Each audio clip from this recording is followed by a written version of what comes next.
Paituturing umano na tinatawag na agent of influence si Guo Huaping alias Alice Guo.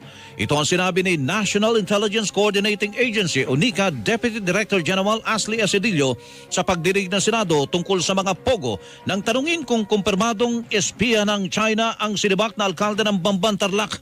Anya hindi nila direktang makukumpirma na espiya si Guo dahil para maituring na spy o foreign intelligence agent ay kailangan munang kumpirmahin ng bansa na nag-employ sa kanya at ng intelligence agency na kumontrol dito.